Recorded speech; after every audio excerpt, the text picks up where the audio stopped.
Bienvenido a esta nueva serie que se llama Filosofía, pero desde la perspectiva femenina. Te voy a explicar de qué va a tratar. Y vamos a comenzar por el comienzo. Me encanta esa frase de la liebre en la película de Alicia en el País de las Maravillas porque tiene toda la razón.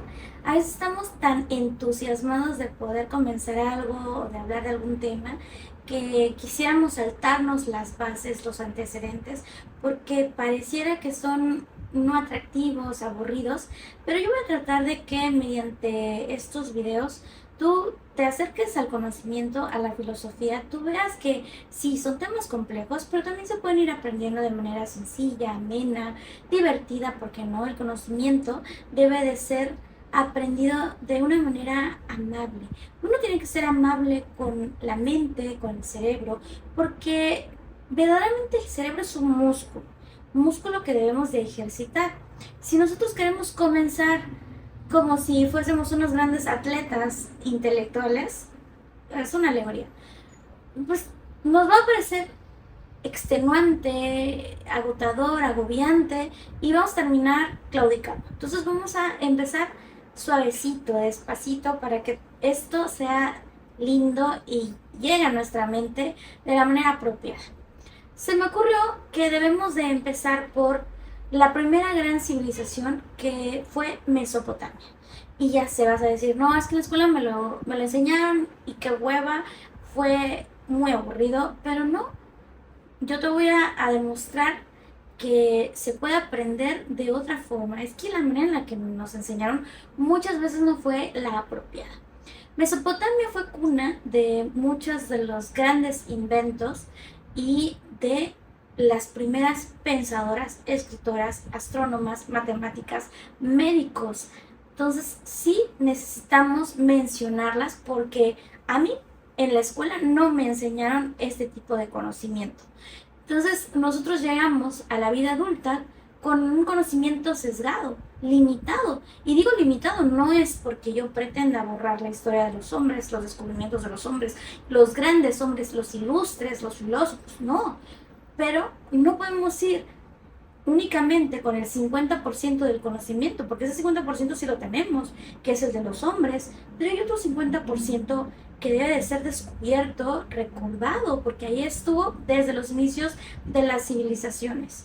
Por eso es que se le está dando visibilidad. No estoy pretendiendo que dejemos de leer a los hombres, no, para nada, hay que darles el reconocimiento siempre, pero es muy necesario hablar de todas estas mujeres que contribuyeron a que el conocimiento proliferara y a que el conocimiento no fuese olvidado. Lo vamos a ir viendo cómo en cada una de las etapas las mujeres fueron pilares de la sociedad, del conocimiento, del pensamiento, de la economía, de la política, incluso de la guerra.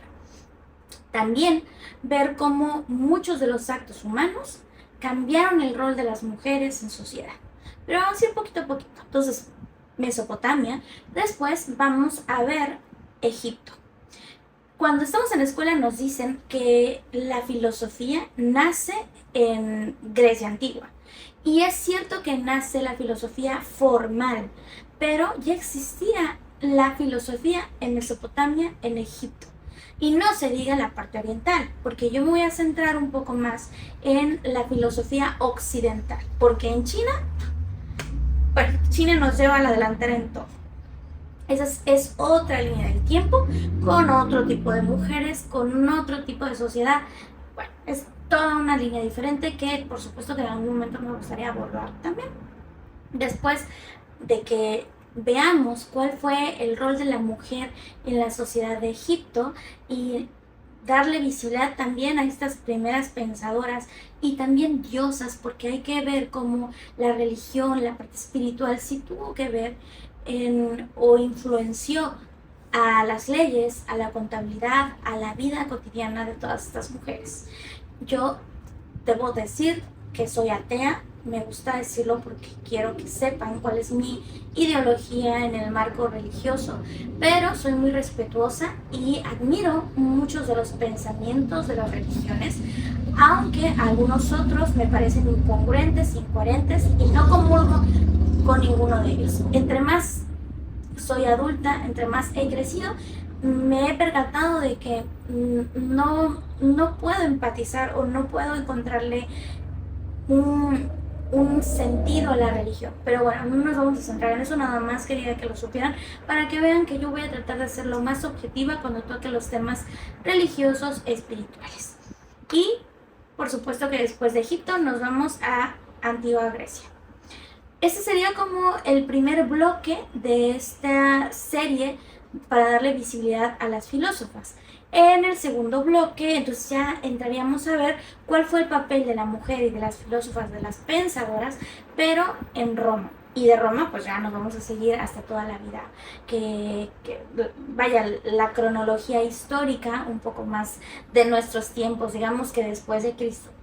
Pero dentro de cómo, para que se percaten y vean cómo lo he organizado, y disculpen que sí estoy tartamudeando un poco porque estoy muy emocionada con esta serie, lo pensé muchísimo y dije, no, ya, anímate porque esto de estar pensando en las cosas, nunca las terminas, nunca lo haces, y dije, nunca voy a estar tan preparada como quisiera, ni voy a tener tanta producción como yo quisiera también. Entonces ya, como salga y como se pueda, pero la idea es transmitir lo que estoy investigando, porque a esto me estoy dedicando en este momento, a investigar este tipo.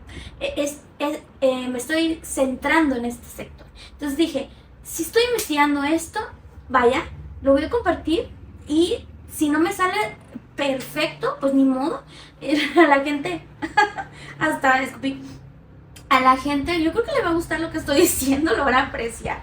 Entonces, yo creé un modelo para que el conocimiento no fuese así como que vamos a ver de todo y todos confundidos. No, vamos a seguir una línea, un orden, un criterio. Lo primero que se me ocurrió es que necesitamos un contexto histórico. Siempre digo que cuando leemos, cuando vemos una pintura, cuando vemos la arquitectura, incluso el cine, la música, necesitamos el contexto histórico porque eso nos refuerza la sensibilidad. No podemos entender por completo lo que nos rodea respecto del arte, la literatura, por supuesto, si no tenemos el contexto histórico, porque tampoco podemos crear un criterio si no nos hacemos de las herramientas y el conocimiento que ya existe para poder tener pues fortalecidas las ideas. Lo segundo sería la línea del tiempo de la vida de la filósofa. Les voy a hablar pues de la infancia, lo que se sepa, por supuesto que en estas primeras etapas en muchas ocasiones son pues chismes, ideas sueltas, lo que se contó de voz en voz, alguno que otro historiador que se tomó la molestia de hablar de estas mujeres, pero lo que se sepa de la infancia es interesante. La parte de la familia, porque en muchas ocasiones era la familia la que las apoyaba, o bien era la familia la parte que las limitaba. Entonces también es importante ver cómo la familia juega un rol importante para el desarrollo de una mujer, que como te puede impulsar, también te puede pues, echar abajo todos tus sueños. La educación.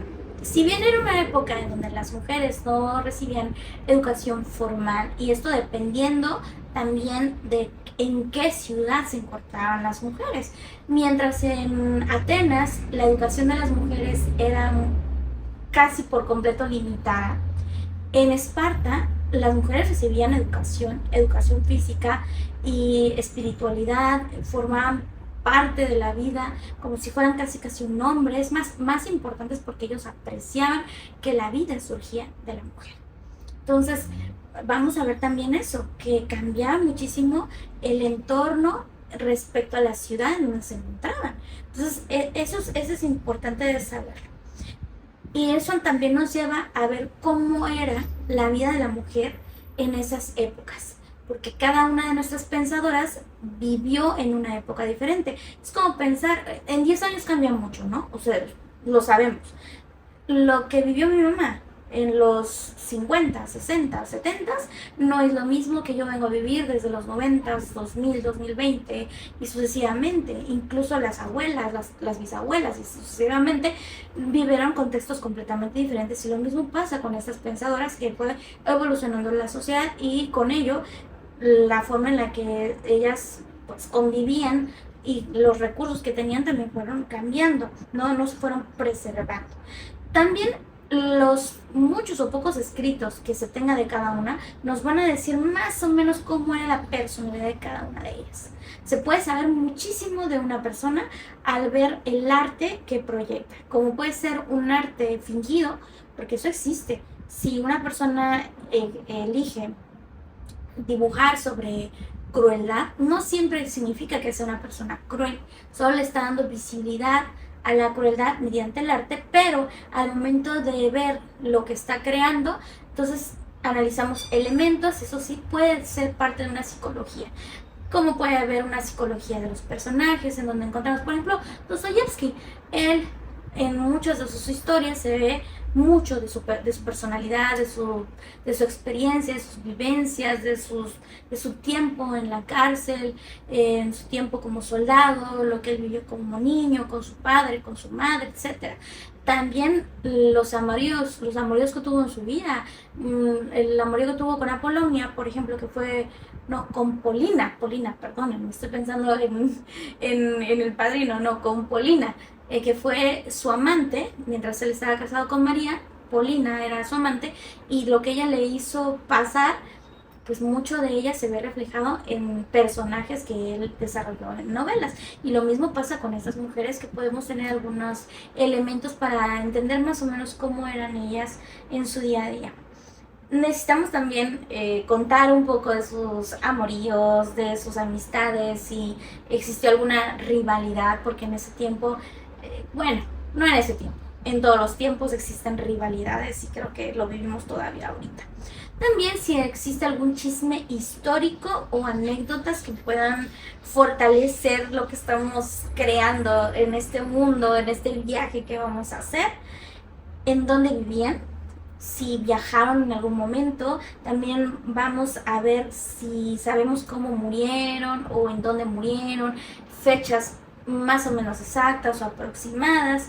Y nos vamos con las obras. Tenemos que ver qué obras se les atribuyen o qué obras prevalecieron y cuáles fueron tal vez destruidas. Explicar un poquito esta parte de las obras y de los proyectos que ellas tenían, como por ejemplo alguna que manejó alguna escuela, y eso nos va a llevar a hablar. Yo voy a dar dos ideas principales del pensamiento de cada una de ellas, para que, pues, como podrán ver, es bastante información, entonces no quiero que sea un video también tan largo. Estos videos quiero que sean buenos, con buena información, también que no nos lleve tantísimo tiempo el ver el video y ustedes entenderlo, captarlo, y que se quede en su mente lo que estamos aprendiendo. También un poco de estas diferencias que existieron entre el pensamiento de ellas y el pensamiento de la época. Ver cómo cambiaba la perspectiva femenina en la filosofía, si fueron influenciadas también. Esto es importante, ver si alguno de los grandes filósofos reconocidos de la época influenciaron su pensamiento, o si ellas influenciaron el pensamiento de los filósofos de aquel entonces. Y también les voy a hablar sobre curiosidades, mitos y errores comunes de ver a un personaje. Hay mujeres que son tachadas por ser tal cosa, o mujeres que son recordadas por ser la compañera de vida de tal personaje importante, y descartamos que ella tenía su propia vida, su propia línea, y mucho que admirarles. Entonces ahí como que vamos a desmentir mitos. Y ¿qué leer? ¿Qué leer de ellas? Si existe algo que leer, es importante dejar claro que pueden leer por si les interesa. Incluso tal vez no exista un libro tal cual que ella escribió, pero algún escritor contemporáneo o moderno escribió alguna obra quizás de ficción histórica, que puede ser interesante. Siempre es muy, muy bonito leer la ficción histórica, también es lindo. Y por último voy a terminar siempre con una reflexión, porque la filosofía debe de llevarnos a la reflexión. Si esta no nos lleva al análisis, entonces ¿para qué estamos leyendo o interesándonos por la filosofía? Así que, pues esta es mi nueva serie. Te pido de favor que comentes siempre, que compartas, por favor, porque esta interacción me va a ayudar a que llegue a más personas. Pásaselo a hombres y mujeres, porque estoy segura de que a los hombres les gusta aprender sobre las mujeres. ¿Qué hombre no ama a una mujer o no admira a una mujer? Entonces estoy segurísima que también tu novio, tu pareja, tu hermano, tu tío, tu papá va a querer saber sobre las mujeres que han sido invisibilizadas en la historia, y por supuesto, mándale este video a más mujeres para que vengan aquí y hagamos una comunidad de chicas. Como se podrán dar cuenta, a mí me encanta todo lo rosa, lo pinky. Bueno, también es que soy una mujer medio incongruente ahí con mis gustos, porque sí soy muy pinky todo, pero también mis gustos son también muy pesados. Creo que ahí tengo como que un yin yang. Pero bueno, nos vemos en el primer capítulo, en donde vamos a hablar de N. Eduardo.